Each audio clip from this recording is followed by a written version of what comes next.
Good morning, everybody. It is December 2nd. It's a Monday. And girl, last time I vlogged was June, I think. Last time I vlogged like this. Sorry, I vlog trips all the time. I vlog Disneyland trips or other traveling trips because I love those memories. But last time I vlogged like a reading vlog or like a weekly vlog, which is just gonna be a mix of the two. That's what these will be. June. And I actually think it was like right before we went to Europe, and like when we came back from Europe, I started to start vlogging again. Like I filmed some clips and just ended up not using them and trashing them. Anyone that is watching this vlog probably cares enough to watch my normal videos. Uh-oh, little man's about to step. Hey dude. He's right next to the camera. Oh, there he goes. Okay, cool. Oh, wonderful. Okay, thank you, little man. Anyone who's watching this video probably cares enough to watch my regular videos, which means you probably have heard about all the things I've done recently, / books I've read and stuff, and wrap-ups and stuff like that. I stopped filming TBR videos, I think back in June as well, because I just felt like it wasn't being productive for me. Like I wanted to mood read over that. But also, that being said, after I stopped filming TBR videos, I have felt like a noticeable difference with the amount of reading I get done. I used to get like 5-6 books done a month, maybe like, I would say average 5, sometimes 6. And now it's like 3 or 4, which is fine. I'm not going to put stupid expectations on myself. Like if you get a lot of books done, I'm freaking jealous. But like, I'm not gonna put those expectations on me because it's not healthy. And I have less time now than I did like from January to June. I had so much time to read, and I was so productive. I was doing so much reading and writing, and like, girl, I was just banging it out. Like, I was really proud of myself back then. And then we went to Europe in June and July. It was about 2.5 week trip.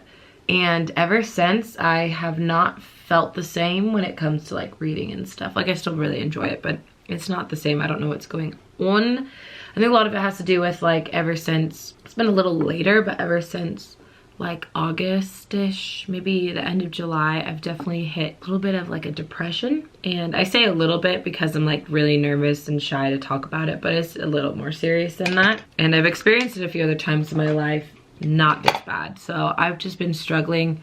I decided not to really take a break from BookTube because it's something that makes me happy, but it has been a little bit harder because I'm like, I don't really want to be here. But then I like get happy talking about all the books and stuff that I love, so. But all that being said, right now I'm actually reading Crown of Feathers, but I'm actually doing it like, I just picked up the audiobook. So the first 35% of the book I did physically read, which I'm still going to physically read, but I want to get this book done faster than, because it's taken me a long time, so I'm going to do the audiobook while I'm like getting ready and stuff. I wanted to just talk about a couple of the books I've read that I've loved recently that I don't have in reading vlogs, obviously, because I haven't filmed reading vlogs or weekly vlogs. I haven't filmed my November wrap up yet, which is a shame because I was supposed to film it yesterday and then I ended up not being able to, kind of out of my hands type of situation, and I have no idea when I'm gonna film it. Hopefully this weekend, but that's a little late. But I did read Ruthless Gods, which is the sequel to Wicked Saints. I did get an e-arc on NetGalley, so shout out to NetGalley and the publishers of Ruthless Gods. I was so freaking excited that I got a arc of it because it probably was my most anticipated read of 2020 ever since Queen of Nothing became a 2019 book and not 2020. And so I read it and I adored it. I gave it 5 stars. I'm obviously not going to really say anything about it because I cannot give anything away. It was such a good book.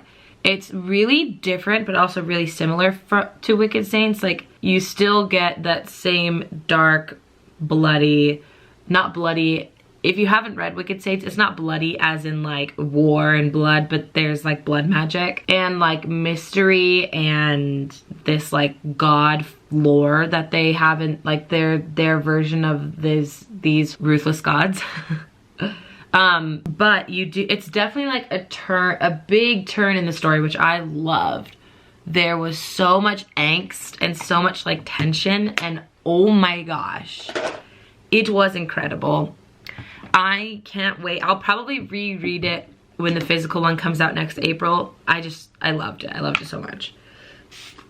I'm trying to think if there's Queen of Nothing. I read Queen of Nothing and adored it. I gave it 5 stars. I definitely can see how it's not for everyone. Definitely can see how some people would be a little disappointed. It's very different than the first 2, but also not at the same time. Like, it definitely has the same themes and same characters, but it has a lot of character development that I don't think people were expecting, and maybe that's why some people were disappointed. I don't know. So I loved Queen of Nothing. Queen of Nothing gets all the stars from me. Loved it so much. Crown of Feathers, the one I'm currently reading, like, I like it, but I'm not in love with it so far. And I'm also really not digging the writing style, but I'm just trying to like push through it. The really interesting thing about the writing style is there's like little to no dialogue, and then when there is dialogue, there's like these huge chunk of descriptive paragraphs within the conversation. So it's like really hard to keep track of what the characters are talking about, because like one of the characters will say something, and then the character point of view that we're in will think about that something for like 4 paragraphs, and it's like, so what were we talking about again? I don't remember. So it's not my favorite, but I'm hoping that I can get past it, because I really wanted another epic fantasy, and I'm kind of hoping that's what this is. Although I have heard this is definitely more of a setup novel for the rest of the series. One of the reasons I wanted to read it, well, I've wanted to read it for a long time. I think I bought it like way back in April, and the cover is so stunning. So I've wanted to read it for a long time. One of the reasons I really wanted to read it was I got an e-arc on NetGalley for the second one called Heart of Flames or something like that. And this book has really good reviews. It's like a 4.03 or something on Goodreads. So I'm like, okay, if it has really good reviews, it must be a good book, right? I don't know. I've also thought that about some other books that I didn't like. That's okay. I read the 3rd book. I actually read it 2 nights ago. I finished the 3rd book. Well, the 3rd installment in the saga series, the graphic novel or comic or whatever it technically is. Been loving that. I already have 4 and 5 because I went in to buy 3 at Barnes & Noble. This was like a month ago. And they were buying, if you bought 2 comic books, you got the 3rd one free. And I was like, ooh. I mean, I really probably should have bought more, but I actually shouldn't have bought any, because I, you know, shouldn't be buying stuff right now. And I bought them regardless, because I was like, can't pass up a good deal, you know? I don't know. I had to. So tonight we were supposed to get our Christmas tree. I have to keep getting ready for the day though, and I've been talking for so long, but I think I just had a lot to talk about because I haven't vlogged for so long. But anyways, I have a lot to do today. I have to get ready, go down to work, and then go meet my brother at the hospital and stuff. So I'll see you guys in a later clip.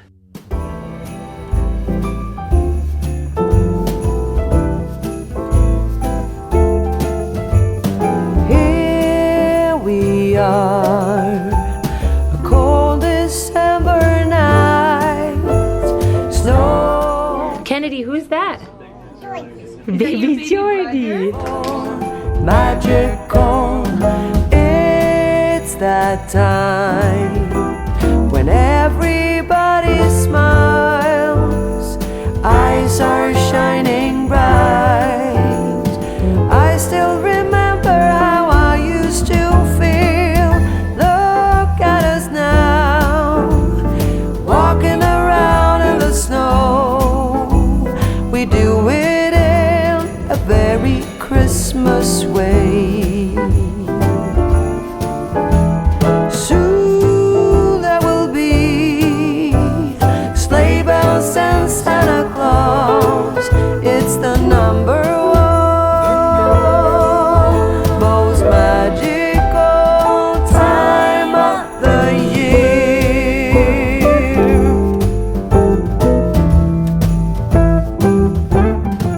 So, it's definitely probably been a week since I last vlogged. Shows you that I'm very much out of practice, But I wanted to turn on the camera. It's Monday, the 9th, Monday the 9th. And I wanted to show you some of my other Christmas decorations. I actually barely got any new stuff this year. It's almost all from the last couple of years at Target. One, because like my apartment's not that big, so there's not a lot of other places to put stuff for decorations. And two, we just have a lot already, so. And we like we don't have like a bunch of money to spend on decorations, so. Yes. Oh, really quick. I wanted to show you my really cool phone case. This is from Casetify. I got it on their Black Friday sale because their cases are so expensive. And I got the most expensive one, which is usually $65, because like when I buy a phone case, I want it to last me like a year tops. I don't want to have to buy another one. And then I obviously have my phone ring with the transparent background, which I actually love, and I actually link them down in the description box if you're ever curious. But it looks like a luggage tag that you'd get, like obviously like if you check your luggage and from London, obviously. And I'm just so in love. I honestly saw these on their website probably about 6 months ago, but they're so expensive that I was like, you know what, I'll probably just wait till a sale. And the Black Friday sale was 30% off, so I was like, this is probably the best time to buy. Actually, Kira got one that's Los Angeles, and I was really close to getting a Los Angeles one, but you guys know how I feel about London and England in general, so yeah. Mistletoe hanging everywhere, waiting to declare that love is here in the air. We can stroll side by side all night. I'll hold your hand so tight. Always remember the way that we feel. Look at us. This is our Christmas tree, which I'm pretty sure I vlogged the whole process of putting on the ornaments. My favorite ornaments are my Mickey, my Jack, and yeah, I have a lot of other fun and favorite ones, but like those are the best. Santa Claus, it's the number one. Finished Crown of Feathers like 2 nights ago, I think, at this point.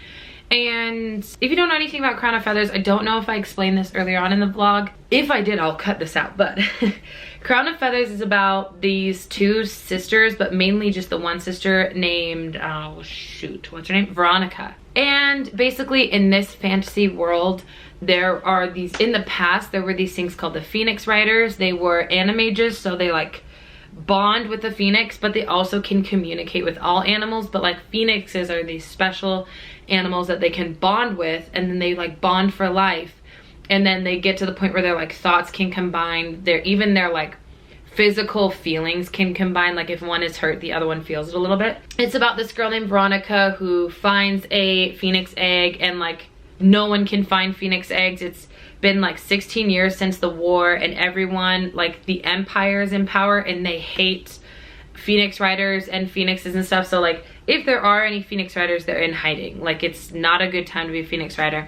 But she's an animage, so they find this phoenix egg, her and her sister, and then she bonds with the phoenix, and then lots of trouble ensues. There's 3 perspectives. There's Veronica, Tristan, and Sev. Sev felt unnecessary. I feel like they could have brought his character into the book when it did. Like at one point, all of their lives combined. I feel like what they could have done is knock out his perspective, bring him in at the same point, and then give us a perspective of him in the second book, because I just didn't care about him anymore. Like there was one part of this world that like his romance I actually really cared about, the little sparks between him and somebody else. Like I just didn't, like I don't feel like it was necessary, because my biggest gripe with this book is that it was way too long.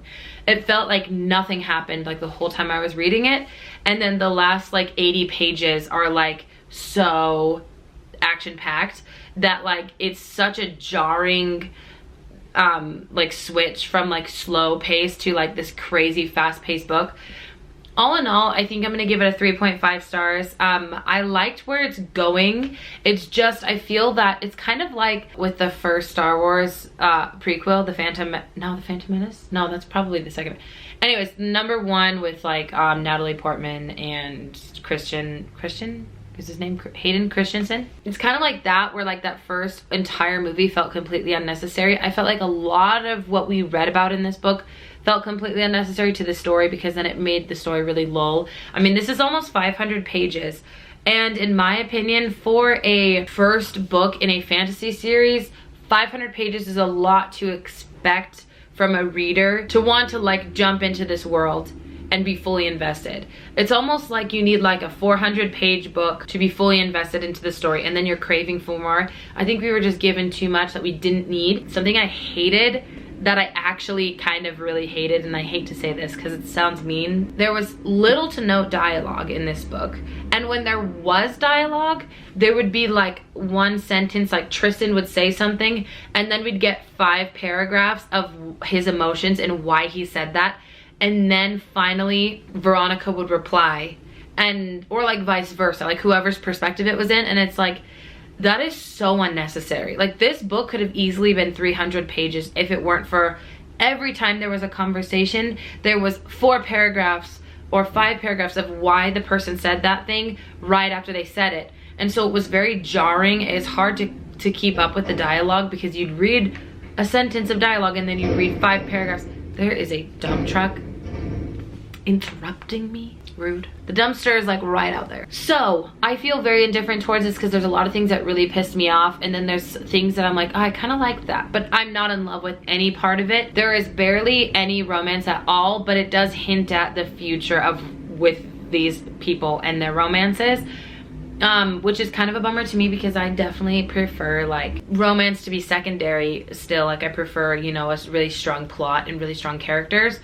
but I do love romance to be involved somehow, and there really wasn't much of that, which is fine. I don't know if you guys can tell, but so super slowly the camera keeps tilting because my freaking tripod won't stay up. So I'm gonna give this a 3.5 stars. I thought it was good, and the reason I read this was because this is probably one of the most gorgeous covers of a young adult book that came out this year, in my opinion. The red and the orange and dark red is stunning. And I got an e-arc from NetGalley of the second one called Heart of Flames. And so that kind of really inspired me to read this, even though I already wanted to read this. So I'm going to be reading Heart of Flames soon, but right now, 2 nights ago, I started The Enchanted Sonata, which is a Nutcracker retelling. It has mixed reviews, a lot of good reviews, and then some just like iffy. But I really love the Nutcracker. I have like a huge affinity for like all Nutcracker stories, and it's Christmas time, so I was like, I just want to read it so that I can really feel Christmassy. Also, I just started the audiobook for the 3rd Witcher book, which is called Baptism of Fire, I believe, and it's been about a month since I finished the previous one, and I really have been loving this series, except for the last book kind of wasn't my favorite. All the other books I've thought were fantastic. So I went into Barnes & Noble's last night because I had to actually return my pre-order of Queen of Nothing, because I ended up just going in the day of and buying Queen of Nothing, and instead of returning it, I exchanged it for this Tangled vinyl. But that's because I think I'm getting a record player for Christmas, because it's what I asked for. And so now I have Tangled vinyl, and then this vinyl that I've had for about a year, which is the Harry Styles first album. If you didn't know, like, Harry Styles is like my favorite artist of all time. But yeah, I have a Harry Styles vinyl, which has actually never been opened, like the actual vinyl itself. And I'm really excited. I really want a record player. Woo! Number 2 at 6'6" from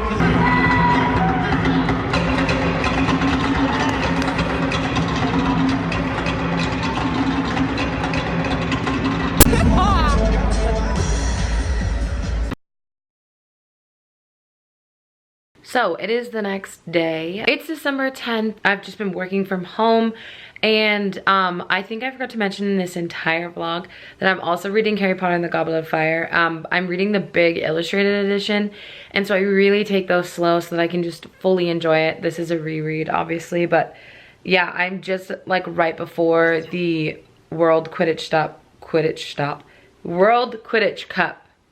start. So yeah, it's been really, really fun. But I'm just gonna close the vlog out here. As you can see, last night we went to the Jazz Thunder game. And I added in some clips from like my Instagram story and whatnot. I forgot to bring my vlog camera, which is just plain stupid since I'm vlogging and that's actually something cool to vlog. But I forgot to bring my vlog camera, so yeah. Anyways, that is going to be it for today's vlog. I hope you enjoyed. If you did, please let me know by giving this video a thumbs up. And I'm going to continue vlogging, so if you want to see the continuation of my thoughts on some of the books I'm reading right now, like the Enchanted Sonata and whatnot, then just stay tuned for the next vlog. And I will see you guys in that next vlog. Bye.